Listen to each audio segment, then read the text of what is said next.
अस्सलामुअलैकुम दोस्तों, welcome to मियां भाई न्यूज़। तो आज हम इस वीडियो के अंदर तेलंगाना के म्युनिसिपल इलेक्शन के बाद के उस क्रिटिकल फेज पर डिटेल्स में बात करने वाले हैं जहां असली सियासी खेल शुरू होता है। वार्ड लेवल के रिजल्ट तो अनाउंस हो चुके हैं, काउंसलर्स और कॉर्पोरेटर्स इलेक्ट हो चुके हैं, लेकिन अब सबसे अहम और फैसला कुन मरहला बाकी है इनडायरेक्ट इलेक्शन का, जहां मेयर, डिप्टी मेयर, चेयरपर्सन और वाइस चेयरपर्सन का चुनाव होगा। ये वो स्टेज है जहां सिर्फ जीतने वाले वार्ड ही मैटर नहीं करते, बल्कि पॉलिटिकल स्ट्रैटेजी, अलायंसेस और सबसे इंपॉर्टेंट एक्स ऑफिशियो वोट्स का रोल सामने आता है। हैदराबाद हो या खम्मम, वरंगल हो या करीमनगर, हर जगह अब पॉलिटिकल पार्टीज एकदम अलर्ट मोड में आ चुकी है। 16 फरवरी को स्टेट इलेक्शन कमीशन के अंडर ये इनडायरेक्ट इलेक्शन कंडक्ट होने वाला है। इसी दिन नए इलेक्टेड काउंसलर ऑथ भी लेंगे और उसके तुरंत बाद मेयर और चेयरपर्सन का इलेक्शन होगा और ये एक ही दिन के अंदर पावर ट्रांसफर का प्रोसेस कंप्लीट कर दिया जाएगा। अब समझना जरूरी है कि ये इनडायरेक्ट इलेक्शन सिस्टम कैसे काम करता है।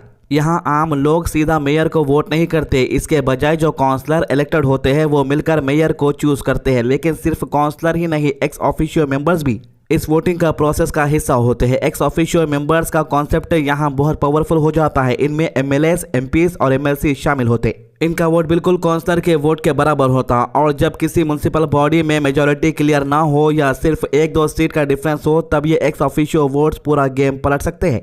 इसी वजह से हर पार्टी अब सिर्फ वार्ड रिजल्ट नहीं देख रही, बल्कि ये भी कैलकुलेट कर रही है कि उनके पास कितने एलिजिबल एक्स ऑफिशियो मेंबर्स हैं और वो किन किन एरियाज में वोट कर सकते हैं।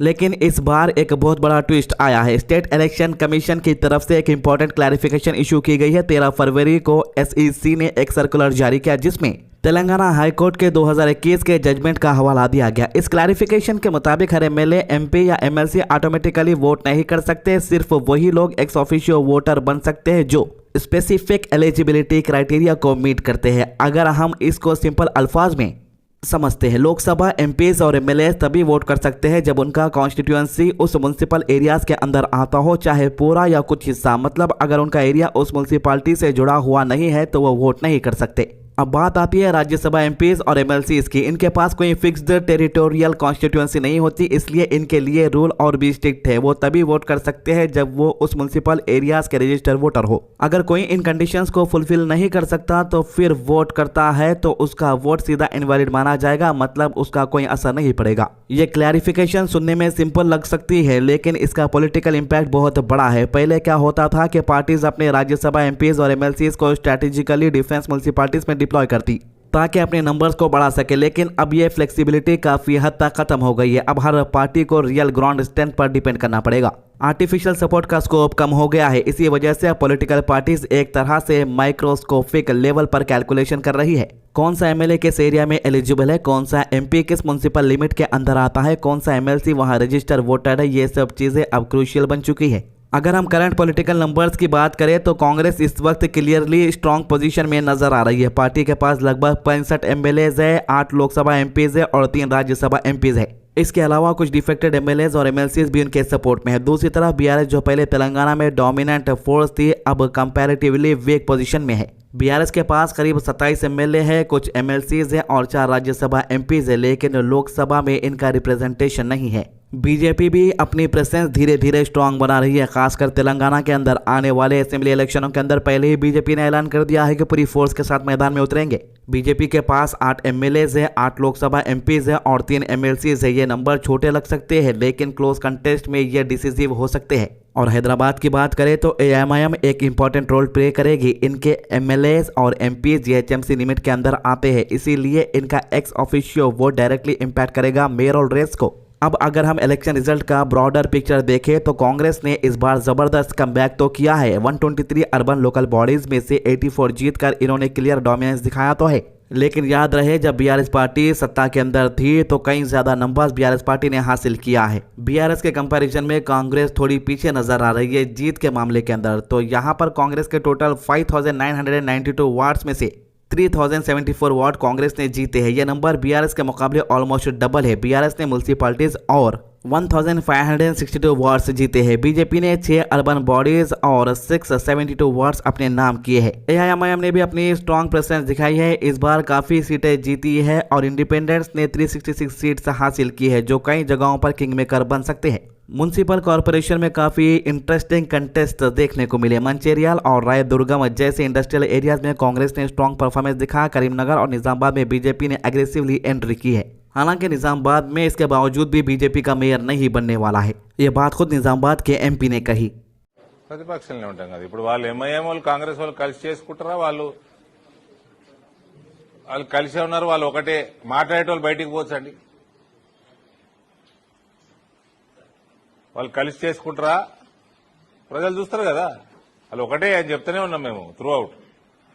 तो करीमनगर में बीजेपी ने 66 में से 30 वार्ड्स जीते हैं और अब वो इंडिपेंडेंट के सपोर्ट से मेयर सीट लेने की कोशिश कर रही है। ये एक क्लासिक एग्जांपल है पोस्ट पोल अलायंस पॉलिटिक्स का। वहीं भैंसा म्युनिसिपैलिटी में एआईएमआईएम लीडिंग पोजीशन में है, लेकिन उन्हें मेजोरिटी के लिए इंडिपेंडेंट्स का सपोर्ट लेना पड़ेगा। ये दिखाता है कि लोकल अलायंसेस कितना इंपॉर्टेंट होते हैं। एक और बहुत ही पॉजिटिव और इम्पोर्टेंट ट्रेंड सामने आया है विमेन रिप्रेजेंटेशन का। इस बार के इलेक्शन में विमेन्स ने हिस्ट्री क्रिएट कर दी है। टोटल 2995 सीट्स में से 1638 विमेन्स ने जीती, जो कि लगभग 55% है। ये सिर्फ एक नंबर नहीं बल्कि एक सोशल ट्रांसफॉर्मेशन का सिग्नल है। ग्रास रूट्स लेवल पर विमेन लीडरशिप का राइज क्लियरली नजर आ रहा। इन विमेन विनर्स में सबसे ज्यादा कांग्रेस से है 851, बीआरएस और बीजेपी भी पीछे नहीं है, लेकिन कांग्रेस क्लियरली लीड कर रही है। एससी और एसटी रिप्रेजेंटेशन भी काफी स्ट्रांग रहा है। 553 एससी और 219 एसटी कैंडिडेट्स जीते हैं। ये इंक्लूसिवली पॉलिटिकल पार्टिसिपेशन का इंडिकेशन है। एजुकेशन प्रोफाइल भी इंटरेस्टिंग है। 1924 रिप्रेजेंटेटिव्स ग्रेजुएट्स है और 194 पोस्ट ग्रेजुएट्स है, लेकिन साथ ही 334 कैंडिडेट ऐसे भी है जो लिटरेट कैटेगरी में आते हैं। ये कॉन्ट्रास्ट दिखाता है कि डेमोक्रेसी हर लेवल के लोगों को रिप्रेजेंटेशन देती है, चाहे वो हाईली एजुकेटेड हो या ग्रास रूट बैकग्राउंड से हो। तो अब ओवरऑल सिचुएशन ये है कि तेलंगाना का पॉलिटिकल लैंडस्केप रैपिडली चेंज हो रहा है। कांग्रेस ने स्ट्रॉन्ग कमबैक किया है और अपनी पकड़ थोड़ी मजबूत की है। बीआरएस अपनी डोमिनेंस लूज नहीं कर रही, ग्राउंड लेवल पर काफी मजबूत है। वहीं बीजेपी अपना बेस एक्सपैंड कर रही है। एआईएमआईएम अपने स्ट्रॉन्ग पॉकेट्स में इन्फ्लुएंस मेंटेन कर रही है।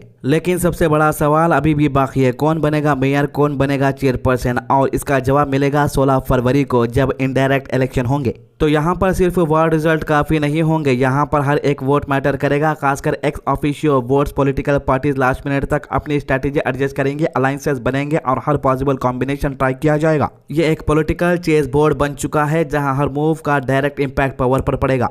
आने वाले दिन तेलंगाना के अर्बन गवर्नेंस को शेप देने वाले हैं और ये देखना बहुत ही इंटरेस्टिंग होगा कि नंबर्स का ये कॉम्प्लेक्स गेम आखिर किस पार्टी के फेवर में जाता है और कौन तेलंगाना के शहरों पर अपना सियासी झंडा गाड़ता है। और इलेक्शन यहीं खत्म नहीं हुए, इसके बाद एक और बड़ा इलेक्शन आने वाला है जीएचएमसी का, और उस इलेक्शन के बारे में अभी से डिस्कशन शुरू हो चुके हैं। काफी लोगों का यही मानना है कि जीएचएमसी जो 3 पार्ट्स के अंदर डिवाइड किया गया है उसके ऊपर एक सेपरेट डिटेल्स में वीडियो बनाएंगे कि कौन सा एरिया किसके अंडर में आता है। लेकिन जो जीएचएमसी का मेन एरिया रहेगा वहां पर एआईएमआईएम के मेयर बनने के चांसेस ज्यादा हो गए हैं। अभी से इस बात को लेकर चर्चाएं है। तो ये 3 मामलों के अभी तक की अपडेट। आज की अच्छी बात, अल्लाह ताला कुरान में फरमाता है, और तुम जिना के करीब भी मत जाओ, बेशक वो बेहयाई का काम है और बहुत ही बुरी राह है। सूरह अल इसरा आयत 32। हमारे चैनल को सब्सक्राइब कीजिए, हमारे वीडियोस को ज्यादा से ज्यादा लोगों तक शेयर कीजिए। अल्लाह हाफिज।